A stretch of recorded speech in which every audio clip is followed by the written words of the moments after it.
Ladies and gentlemen, welcome to another EXOS Heroes videos. Today is going to be a highly requested one because it's going to be my top 5 favorite heroes and why they're my top 5 favorite heroes. People have been asking for me to kind of go through the heroes and talk about them a little bit in case it's some of the characters that you may own as well. So sit back, please hit the like button to help share this video on YouTube. Subscribe if you haven't already because I'm back to doing daily EXOS Heroes videos content, and let's get going.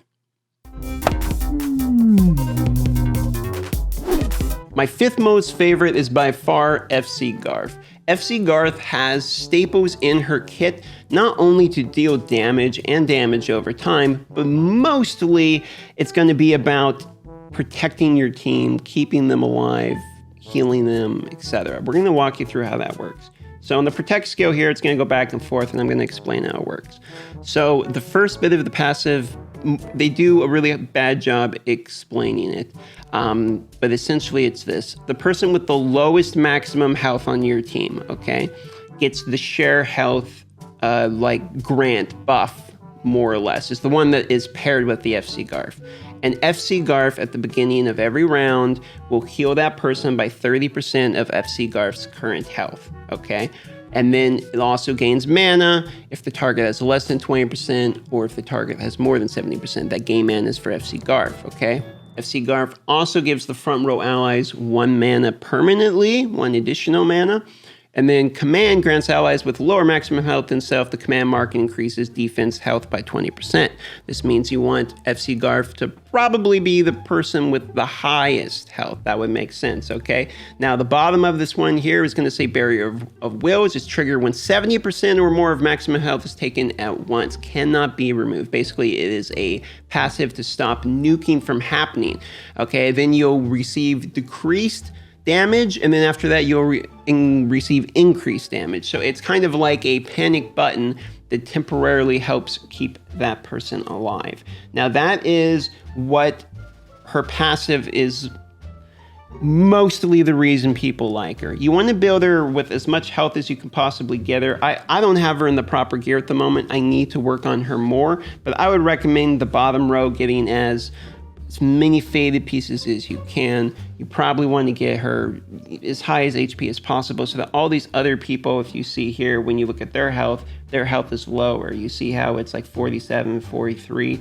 Now this one's 8,000, so she's not going to get the command, which is a bummer. So she could die easier on the Holy Dragons, and this one's almost higher than it, and Rudley's below. But if we look at her, she's 6,900 health Kappa without having like these leveled or faded pieces, meaning that it's pretty easy to get her health up there, so you should be able to get the health up to the highest. Now that's number 5, okay? So we're gonna move on to number 4. Number 4 happens to actually be right next to her, and she almost went up to my first favorite character in the entire game, but that takes a special place in my heart. Illum. Illum is kind of a little secret OP busted at the moment.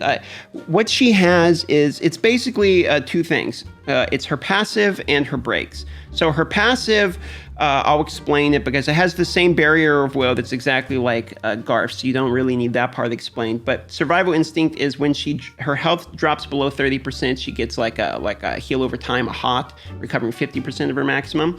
But the cool part here is that when one of your allies drops to low health, I think it's like 25 or 30%, I forget here, I'd actually have to read it here, 30%, okay? Then she triggers her passive, which makes her go out and basically AoE taunt everybody, and this passive triggers before anyone else's taunt. So if they have like a Jen or Baraka who have like a finishing move like this one, where if the enemy's health drops below 10%, they'll attack, what ends up happening is they'll attack, bring you like 1 health, your Bathory's passive saves you, then this girl goes, her passive goes off, triggers it, then Baraka or Jen or those finishers actually end up having you attack Illum with their finishing move. It's a little busted, but it probably shouldn't work like that.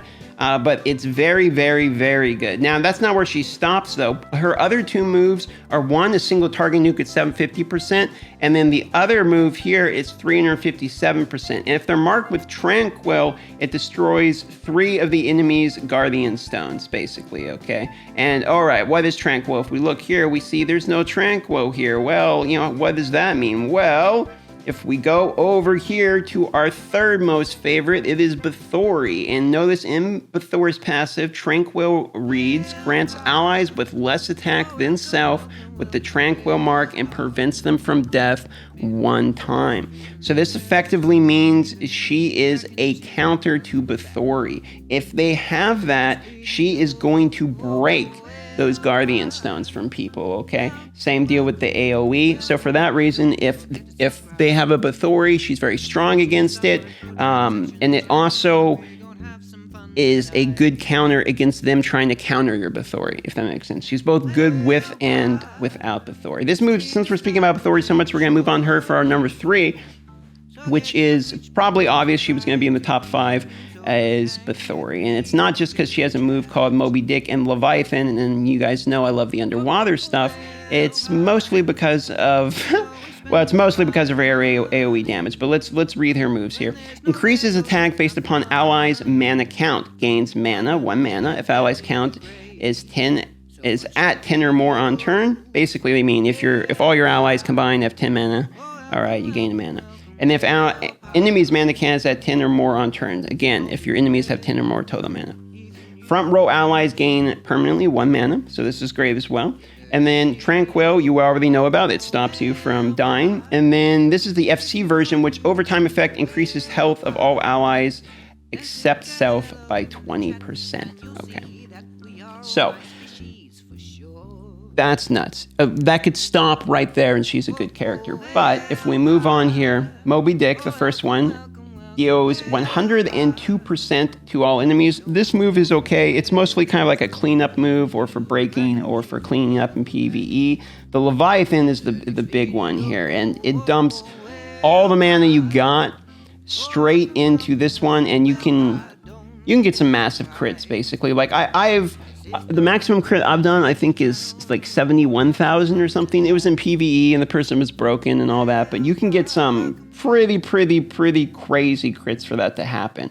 The other thing with her is if you go and you read this move here, grants allies with less attack than self with Tranquil. So that means we need her weapon to be really good. So you need to make sure that you have your strongest weapon magical-wise on her so that way people get the Tranquil. You see how her attack here is 2842. If we look at everyone else's attack, if anyone has higher than 2842, they're not going to get Tranquil. That's why I don't have the attack higher than hers. She has to be the strongest. I have her in a set effect, so that way, in machine set effect, that way she can't, get stuck on anybody, can't get stunned or anything like that. And that's pretty much my Bathory. Now, there's 2 favorites left, and I'm not going to do boring ones. You probably think I'm going to go FC Xeon and FC Anastasia. Now, these are my personal favorites, not necessarily the top 5 most meta ones. So I'm going to go with FC Rudely. Now, FC Rudely I have in a Darkness set, and I'm a really big fan of him. FC Rudely and Normal Rudely are both great.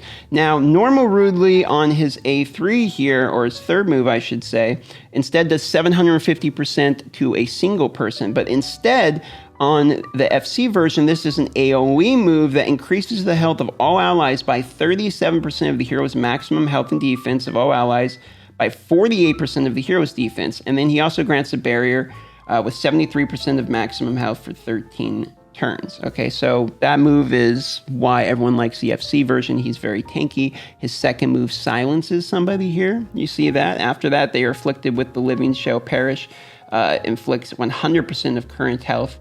There you go. I mean, that's kind of nuts. Nuts as well, right? So if you continually attack them with that move, pow, there you go. Then grants a barrier of 29% maximum health. So you can see where the barriers are good. Now, if we go to the counter, he also counters. I don't really know how important this is, like gain mana if the target dies. The gaining mana if the target is at 70% or more is pretty good. But gaining mana if the target dies is like okay, I guess. I guess it's mostly a PvE thing. Doesn't really help in Dragon or anything like that, which is kind of the bummer part. Upon receiving a command, grants a barrier to the hero and ally with the lowest health when the skill strikes an enemy. That's what Vanguard is. So a command basically just means doing a move. That's why when you see here the Vanguard grants barrier, that's going to the lowest health when the skill strikes an enemy. Okay. So again, you need to make sure you know who the lowest health is on your team. if this person is 5,500 and this one is 47, that's only 2 people on the team. She's the one getting shielded. Okay, pretty much that easy. Now, number 1, who you guys think, huh? My number 1 and my favorite, remember, these are my favorite, okay? It comes from the Banga family, but it's not a guy I own yet. It's this guy. It's FC Jin. I really wish I had FC Jin. In fact, the whole Banga family just looks banging, man. They look awesome. I love the whole hamster designs. I think these are adorable. And the reason I think this guy looks so great, you know what? I'm not even going to read you his move. I'm not even going to read you his move kit because what we need to do instead here is let me show you why. Let me show you why this is my number 1. Skill preview. Okay, let's just see his basic attack. Pretty adorable. Okay, great. Nice. It's a great basic attack. Okay, it's passive. All right. Passive doesn't do anything. Check out this move, okay? Ooh, ninja. He turns into a log. Comes out of nowhere. Assassin strike. Okay, fantastic. All right. Not bad, not bad, not bad. Now, you want to see the best move in the entire game? Easily the best move in the entire game. Smoke dust. Everyone comes out, does a dab, and they rush him. Look at that. Can you believe that? I'm not even going to read the move list. It doesn't matter. It doesn't matter. That's the best character in the game.